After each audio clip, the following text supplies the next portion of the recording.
adventures. Just want to do a bit of an update on how the trip's going. We haven't really reached out to you at all, so this is the first time we're sort of, get to see our faces and we get to have a bit of a yarn about how we're actually going. So we've got a few bits and pieces to go through. Got my notes. Got some notes written down here. So our first little stint was Esperance. We travelled down there on the 10th of Feb. One of my really good mates travelled down there with us. So a bit of a shout out to him, Sean Venturous, for helping us out with everything, setting us up with, the boat, the car, making this really happen. So thanks heaps to that, man. And while I'm doing a few shout outs, Mitch Winter, mate, I don't even know where to start. You've done exactly the same thing, helping us out with the boat, the car, ideas, places, and you're going through a bit, so it means a hell of a lot to us, and we're thinking of you, mate, thinking of you and the family, and another shout out, I suppose you could say, was to all the family and friends that have backed us to be able to make this, make this happen. This is a big thing, a big dream of mine. I think it's become a bit of a dream of yours too, Dom. So that aircon has been going all afternoon and it's just turned off and it is so nice. Sorry. So we'll get into a little bit of how we went in Esperance. So we stayed at the Pink Lake Tourist Park on a unpowered site, and that was for $36 a night. I reckon it was pretty good. Yeah, it was, the toilets and that weren't too far, and the spaces were pretty good size, enough to park the boat. Yeah, and there were technically like 3 ablution areas. So there was one towards the very front where the office was, and there was one sort of in the middle, and then like another one in the new sort of area that they're sort of constructing, I guess. Yeah. Yeah, we looked around Esperance. We've been to Esperance before, and it was a great opportunity, especially with Sean there. Sean hasn't been to Esperance for a long time, and the last time he was there, he only just sort of touched the ice. So yeah, it was good to show him around, and went out and checked out a few beaches, and we put little dog in one of the little kennels, and she was looked after for the day while we went out and checked out a few national parks and stuff and looked around. That was Abby Lee, Cattery and Kennels. Yeah. And Mika was looked after just for the day, obviously, and that was $30. Yeah, $30, and she was by herself, so she wasn't, she's not really. They don't associate the other dogs, and it was nice, clean kennels. Like you can go in and drop your dog off, sort of. She's not really a fan of other dogs, so that was good. But yeah, we went to a few places for dinner, and I think we poked into 33 Degrees, had lunch there. It's I think it's pretty new to Esperance, but yeah, had dinner there, and lunch, and yeah, I thought it was alright. We had dinner there with Sean, and then we went back for Valentine's Day. Yeah. And we got out to the Lucky Bay Brewery, and yeah, we've been there a couple of times, and yeah, love it. Been able to take the dog, great atmosphere, music, live music, pizzas, can't really go wrong there. So if any of you are into old things and like into history, the Esperance Museum is very good. Really recommend it. I can't remember how much it was. $6 or something. Yeah, it wasn't much, but it was so worth the money that you spent. Like they had heaps of machinery, they had an old train in the bloody, in the middle, like they had heaps of like different things. It just wasn't one set topic that they were showing off. Yeah. So yeah, we stayed there for, I think we ended up staying there for A week. a week in Ula. Yeah, where do you stop? You know, the beaches just go forever, and the beaches just get better and better. So, and then there are actually a few beaches if you are wanting to take your dogs. I've got them on here. A few beaches close to town, which is good, and you don't need a four-wheel drive to get down to them. You don't need to access them by a four-wheel drive or anything. It's, you know, you can walk down a set of stairs. So they've really made it good that way. And the town beach, like Esplanade sort of beach in Esperance, if you drove past and I saw a Toyota Camry on the beach, so... Yeah, that's the next thing. When we took Sean out, because we already knew about the beaches and how like hard they are, we took Sean out and he couldn't believe it. He was like, oh, I'm just going to pull up, put my car in two-wheel drive because, you know, don't need to have it in four-wheel drive. And some of the cars we seen on the beach was incredible. It just shows the difference between, you know, being down south in Esperance to, you know, being around Mandurah and Perth. Some of the beaches up there, Bunbury, Bustleton, where the beach sand's just soft as. Yeah.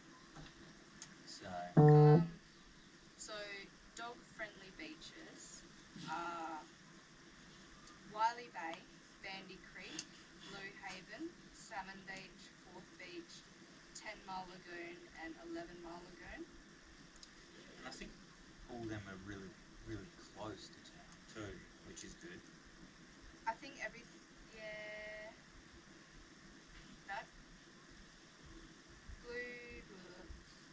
Bandy Creek and Wylie Bay are east of Esperance. Everything else is west of Esperance. Yes. Yeah. So, it's a good spot. Great for the family, kids. You know, you don't have to. It's not hectic waves. It's actually nice beaches to be able to swim at. It does get windy. Oh my god. It does get windy. So definitely pick your times and when you want to go. And if you're taking a boat, definitely go out in the morning and check like waters. Yeah. Log on, log off. You know, do all the smart things. All the runs. Yeah. You don't want to get caught out. So don't get me wrong. You want to get your boat out and you want to get around and have a look around, but you know you don't also want to return home. So yeah. So I think that's the end of Esperance. I don't know if you've got anything else to talk about Esperance.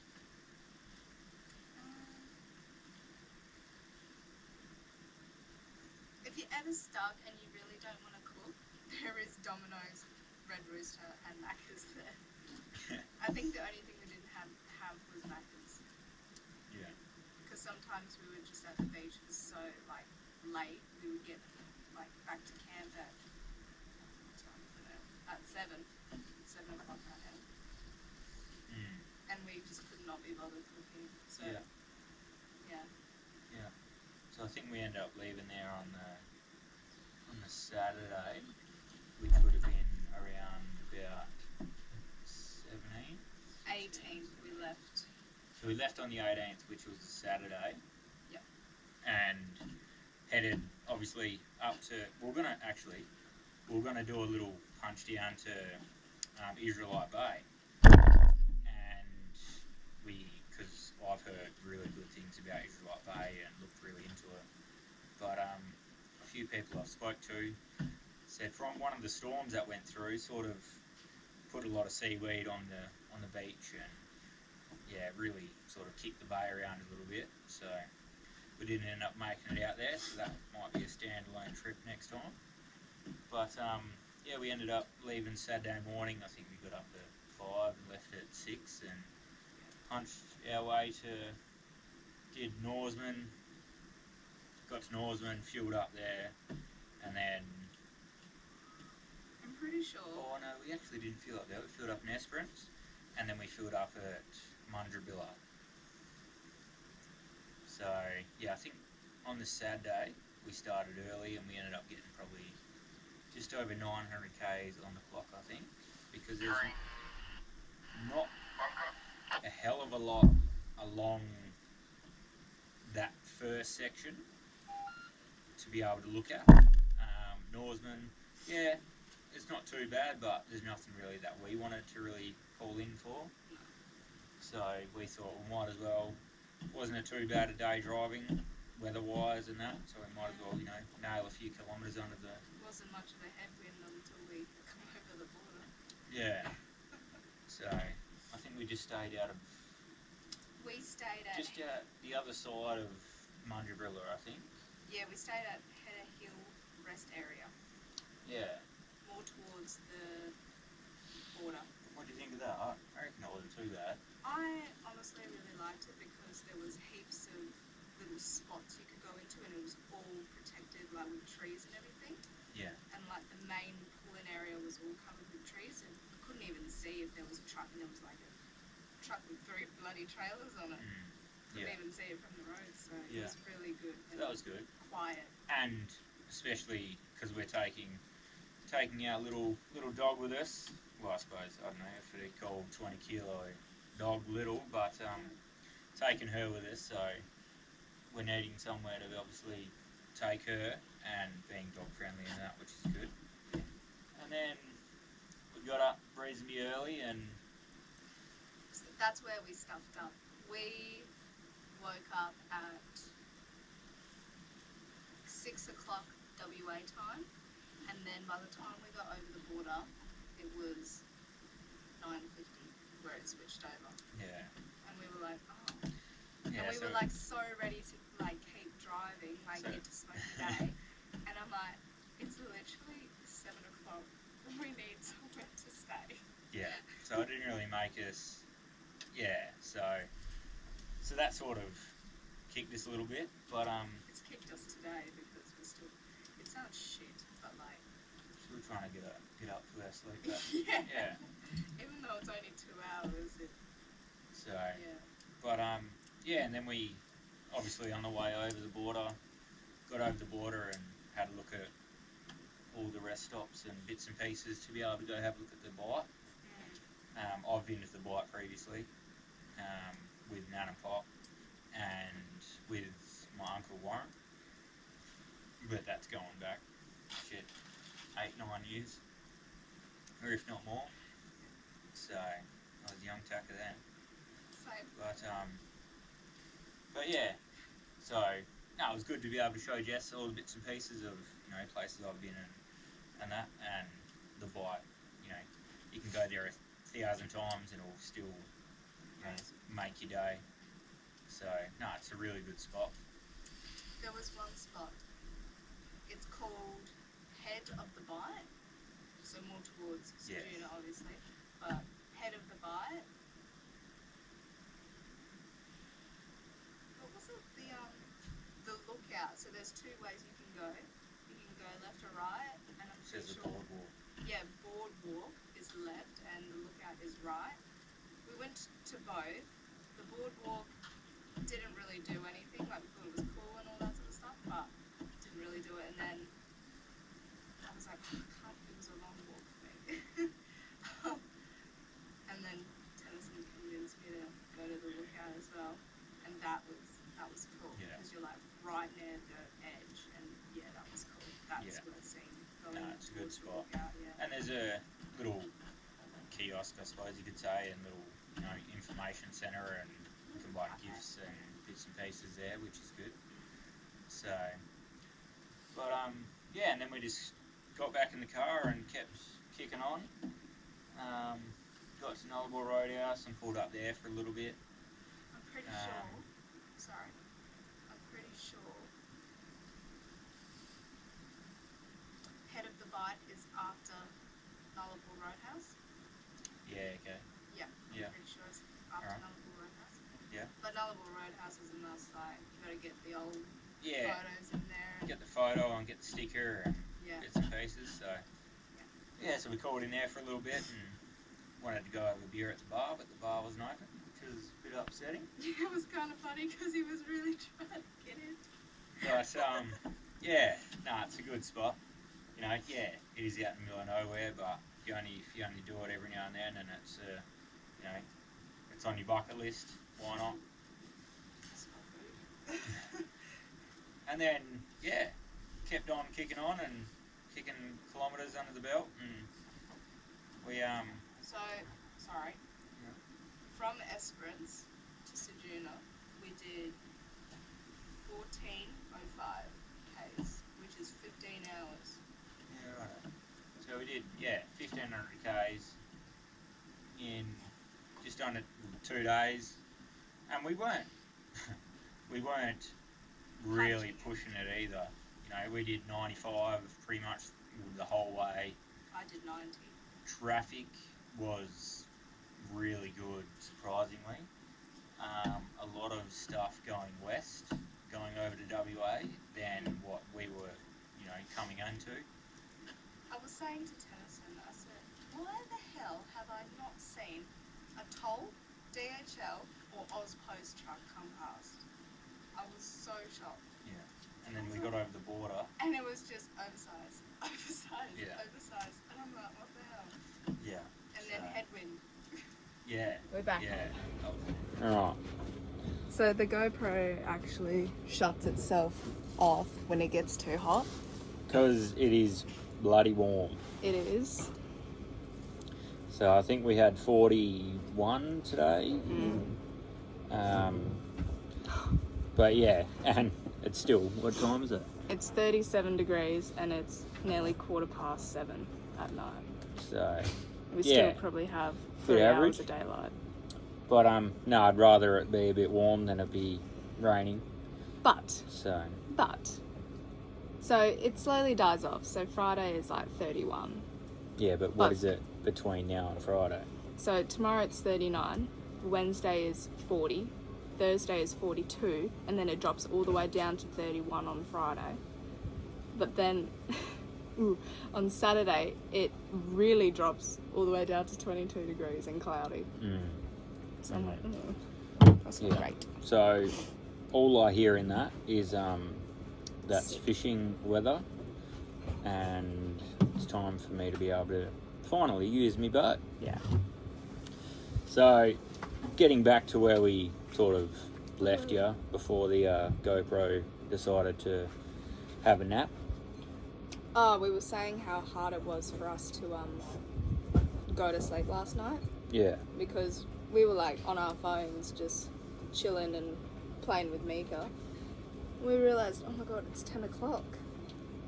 And then like, but it doesn't feel like 10 o'clock because usually we're in bed at like 8:30, 9 o'clock WA time. Yeah. And it's like, no. So looking back now, if we're in bed at 10, what's that? 7 o'clock, 7:30 or something back in WA. Yeah. But yeah. Then this morning got up, had made a coffee and sort of started the car and got on the way. You know, 30 k's felt like nothing. We got in the car, got comfy, got halfway through our coffee, and we were sort of here. Yeah. So, rocked up here at Smokey Bay. You know, I've been here before, and I reckon it's a really good spot. So we, pulled up, hoping to be able to get some accommodation and a site. And thankfully a couple was leaving in the spot that we were in, they wanted us to put us in, and we ended up picking up 3 nights. Yeah. So 3 nights was $100. yeah, what's that? Something $33 a night or something. Yeah, I can't math. So. Yeah, so we started off with 3 nights. That could jump to 2 weeks. It could jump to, see how we go, and, obviously weather pending, and see how we're going and if we're liking it. But so far so good. Just a disclaimer, all of the sites here are powered and with water. So if you want an unpowered, too bad, you got a powered and you got water. Yeah, so that, you know, we're standalone. We have lithium battery and all our electrical setups. While I'm talking about electrical setups, shout out to Dave at Eureka Auto Electrics in Boddington.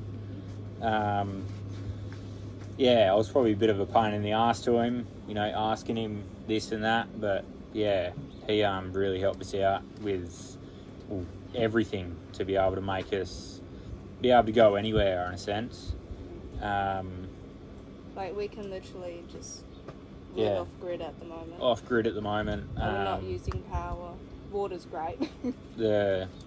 Having power, don't get me wrong, is a luxury. You know, we've got the cords there and bits and pieces, but having water, we can top up with everything, but we carry water with us. Got a tank under the ute. Got about bloody 5 water bottles.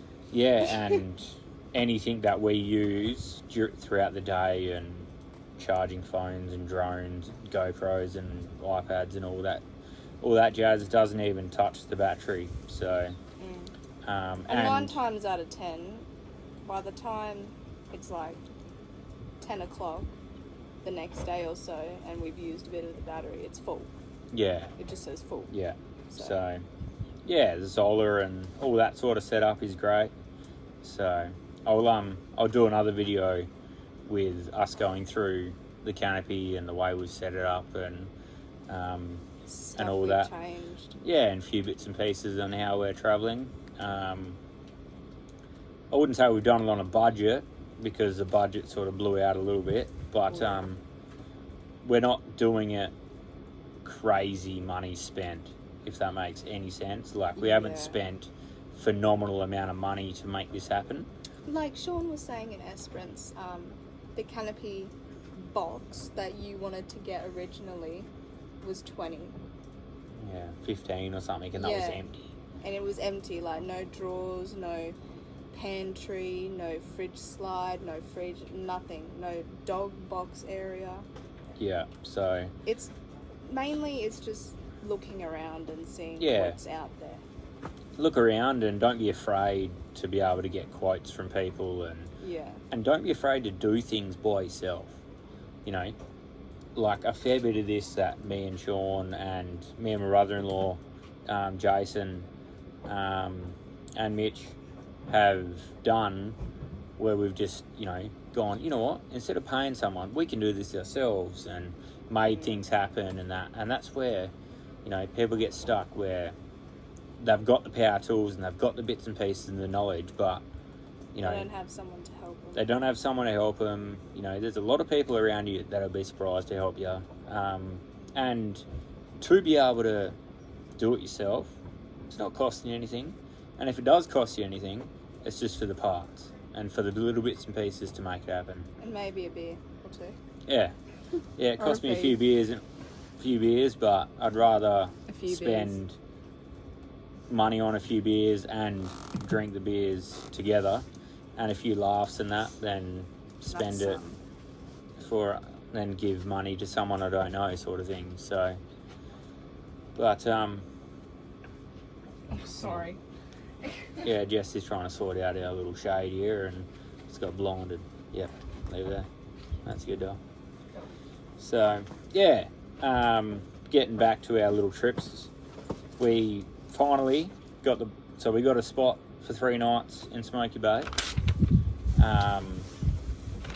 and got the spot, pretty much unloaded the boat, grabbed the boat, and took off to the boat ramp. Yeah. Went to the general store, got some ice, and off we went. Went out to a spot after a bloke at the caravan park pretty much told us, you know, if you head down here, you might catch this, and if you head out over there, you might catch this, because at the moment, you know, we're fishing blind. Yeah. You know, we're going with no spots, we're going with no areas to really look at. So, yeah, sounders and that are all good and all bits and pieces, but you don't want to use all your fuel up just traipsing. You cannot beat local knowledge. Local knowledge, you know, is is better than a sounder, you know. Yeah. We spent $5,000 on a sounder, but that sounder is telling me an area.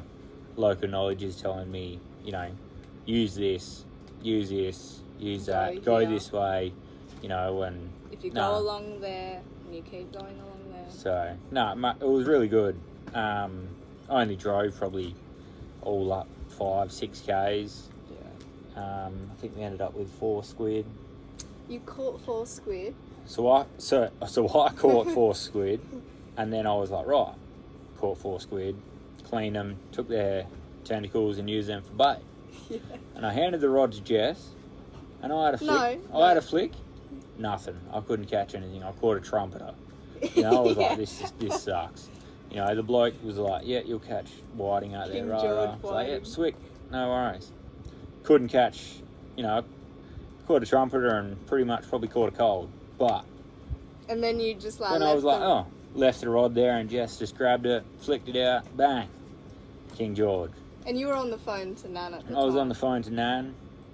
Because... Because I actually, yeah. Yeah, because... Before that, before I gave the rod to Jess, we went in a little bit closer, and I drove down and got a razorfish. So and they're called razorfish for a reason, because old mate here has cut his toes. Yeah, so I don't know if many people know what razorfish are, but I suppose they're like an oyster in a sense. Oyster scallop.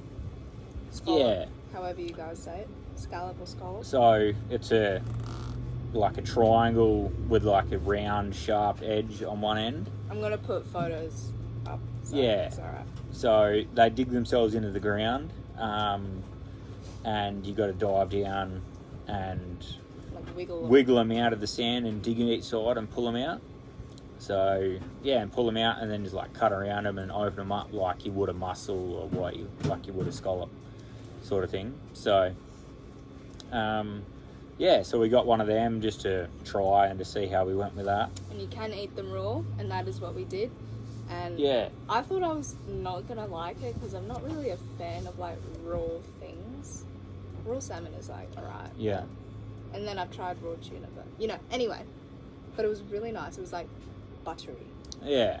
So no, it was quite good. And also when you get the razorfish, you cut them open and that, and you get the bad side of a oyster that you sort of get rid of and bits and pieces, and that's really good bait. So if you're gonna go out and catch a few razorfish, keep that, use that for bait, because King George whiting love it. So yeah, I looked it up because we weren't sure if you could eat it raw, and this was before we called Nan. And according to the South Australian fisheries, I forgot what they're actually called, you can eat it raw. And surprisingly, I'll get it up. You keep talking. I'll get it up. Yeah. So no, it was a great day on the water. You know, haven't had the boat out for a couple of weeks. You know, been prepping for the trip and bits and pieces. So it has been frustrating not being able to get out and have a flick.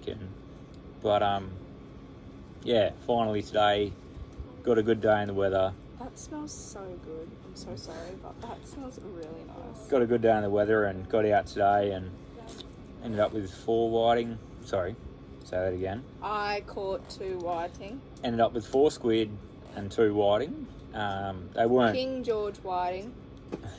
They weren't massive, but they were size. Yeah, they were well oversized. So that's going to be our dinner probably tomorrow night. We're going to have squid tonight. But yeah, now we're just... So what do you have to say? Yeah, so I've got to give all prompts to Jess for catching the fish side of things. No. A little person has told you, Uncle T. Yeah. So now we're on the topic of fishing and all that sort of stuff. There's a little fella. Well, there's 2 little fellas I want to do a bit of a shout out for. Little Declan and little Tate. So, miss you boys. You know, I'm hoping that you're following us and everything. But Tate said that we'd hopefully catch some fish and put some fish into this video. So just remember, Auntie Jess caught the fish. So And Uncle T in this caught the video squid. itself, there's no fish, but we will put a fish up. We will put a video up with some fish of us catching a few squid, mate, and fingers crossed we'll be able to get out tomorrow and catch a few more. So I will put the video of Uncle T catching the squid up on this one. Alrighty. Stitch it in. Alrighty. So yeah, we haven't caught anything massive, mate, but yeah, we're hopefully, fingers crossed, tomorrow or the day after or something, we'll be able to get out and have a look around a bit more and try and catch a few more bits and pieces. But yeah, it was just good to be able to get out in the water. The boat ramp here is pretty good. Oh, it is so good. Yeah. One thing though, I'm surprised at, and I noticed you did it, but not a lot of the boats did it. So usually, like with Mandra and all the other boats in boat ramps in WA, you have to slow down at a certain point. Whereas here, there's no like indication where you need to slow down. So you've got all these professional oyster boats just hooking around the corner coming into the ramp. Yeah. So that's one thing you need to be careful of if you are bringing your boat out here or you are in the harbour anywhere. And I suppose you've got to be mindful of, it's not, they've got to look after people coming in and out and everything, but they look at, they're like, oh, it's our job, rah, and yeah, they just flat bicky. They just come in, load their boat up on their trailer with a tractor and it's not and off tiny they go. boats either. So, but they know what's going on. You just got to keep an eye out for them. So, sadly, we can't catch snapper in South Australia at the moment. Well, in this region,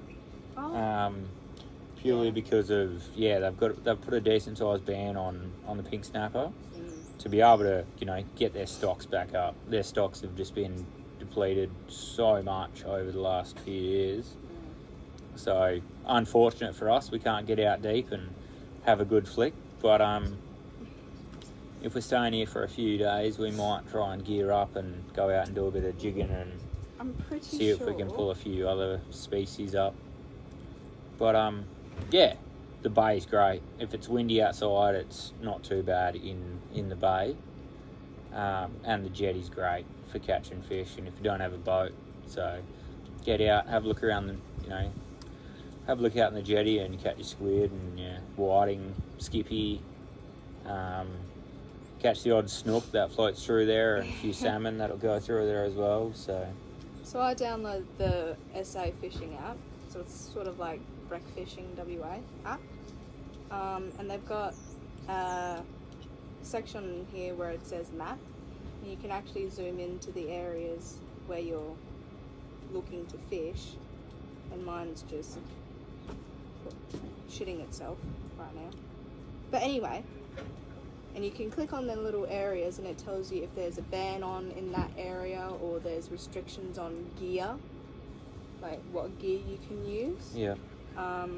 So for Smokey Bay, you can get herring, blue swimmer crab, king Georges, snooks, and garfish. Southern garfish. Yeah. And with the razor fish, there is no minimum legal length. Size, yeah. Yep. Personal daily bag limit is 25. But if you're out on a boat, These flies are shocking. flies and midgies. That's been really Yeah. bad lately. Yeah. But if you're on a boat, if you have 3 or more people, it's 75. But you can possess 100 Yeah, okay. Yeah. with no legal length or anything. Yeah. And I think you need, probably 8 or so, 8 to 10 to be able to have a decent feed of them. Once you open them up, there's not a hell of a lot there to be able It's to like- eat. That big. So yeah, it'd be Not about the that size of just Like probably a size and a half of what a scallop sort of is. Yeah. So It's really nice. Would Yeah. recommend. nah, what it is, yeah, nah, it's good. So But if you are like diving for them, make sure you got rock shoes on. got reef shoes, or if you got flippers and that, just be careful of them. They are cool. they are sharp. Their name doesn't really, they got their name that for a reason. So Oh, and in the photo that I'm going to stitch on, Nan said you break the little triangle end and then you shuck around it. yeah, And then you open it like then open it like an oyster whatever, or a mussel, Yeah. sort of thing. Yeah. So, and that's where they're sitting back, having a beer. I wish I had a sponsor of Great Northern, but Great Northern will be a big impact in this trip, I must say. And by the looks of it, it's James Squire Ginger Beer will also be an impact. Well, one thing I will say is if you've got Woolies Rewards or Flybys, use it. Because I did one shop at the Woolies in Esperance and I got this coupon. And I said to the guy, I was like, I feel really old, but can you scan this coupon? And it said you could have buy one, get one free. And it obviously lists like what drinks you can have, and it had James Squire ginger beer. Not even beer. 2 seconds. And I was like, oh yes, I can get drinks. So I used it and it was only $20. And I was like, it's really good. So like use your rewards and your benefits and Where you can. Yeah, so I think we're parked up here for another couple of nights and we'll I think that's all I've got to say. Is that all you got to say? And we'll keep the videos and we'll keep we'll try and do it more regularly. It was just a hectic few days. Getting into it. And, no service. Yeah. Sorry, going back to crossing over the border. Majura. Is it Majura? Yeah. Majura Lookout. Once you get over that hill, it's like, oh my god, turn onto that lookout and it is so refreshing to see that. Yeah, definitely worth a stop. For sure. Just to stretch your legs, have a coffee, have a beer or whatever, it is worth the stop. Because you're just looking at, that's after the 90 mile, isn't it? Yeah. It's after the 90 mile and you're just like over straights and nothing and whatnot. No, it's a good spot. Desert. And then after that you start to see a little bit of water in the distance. So. Yeah, and there's this one bit where it reminds me and Tennyson of the road heading out to Tenderbitti boat ramp. Tenderbitti boat ramp. Tenderbitti boat ramp in Exmouth. It's like a little, what would you call it? I don't know. I don't even know. Yeah, the you're word. in the low section. You're looking up, and there's like mountains and not mountains, but you've got like a cliffside along your left-hand side. Yeah. So like a ridge. One thing that really, really disappointed me. I'm sure the kids will agree. No camels, no cows, no animals at all. Yeah. I was quite upset. So she wasn't too happy about that. I was like, just show me a camel. And the worst thing is I sort of promised her to show you something like that. But, we didn't come across anything. No. But, I don't want to be one of them people where they say, follow us. But, if you are on social media and you're YouTube, TikTok, Instagram, feel free to give us a follow. We'll be giving updates, bits and pieces, videos, footage, and there'll be a bit of everything. There won't be just us driving, there won't be just us fishing, there'll be a bit of the whole lot. So we're not going to skimp out on the experiences either. Yeah, that's it. So we've got a full drive. We're going to get out to the spots where some people can't. We're going to, actually spend time at places where people don't get the opportunity to see. So, feel free to give us a follow. I think I've sort of run out of words to say at the moment. Same. How about yourself? I'm fine. All right. So we'll put up a video again soon. Thanks, guys. We'll talk to you again soon. Thanks. Overdue adventures. We're out.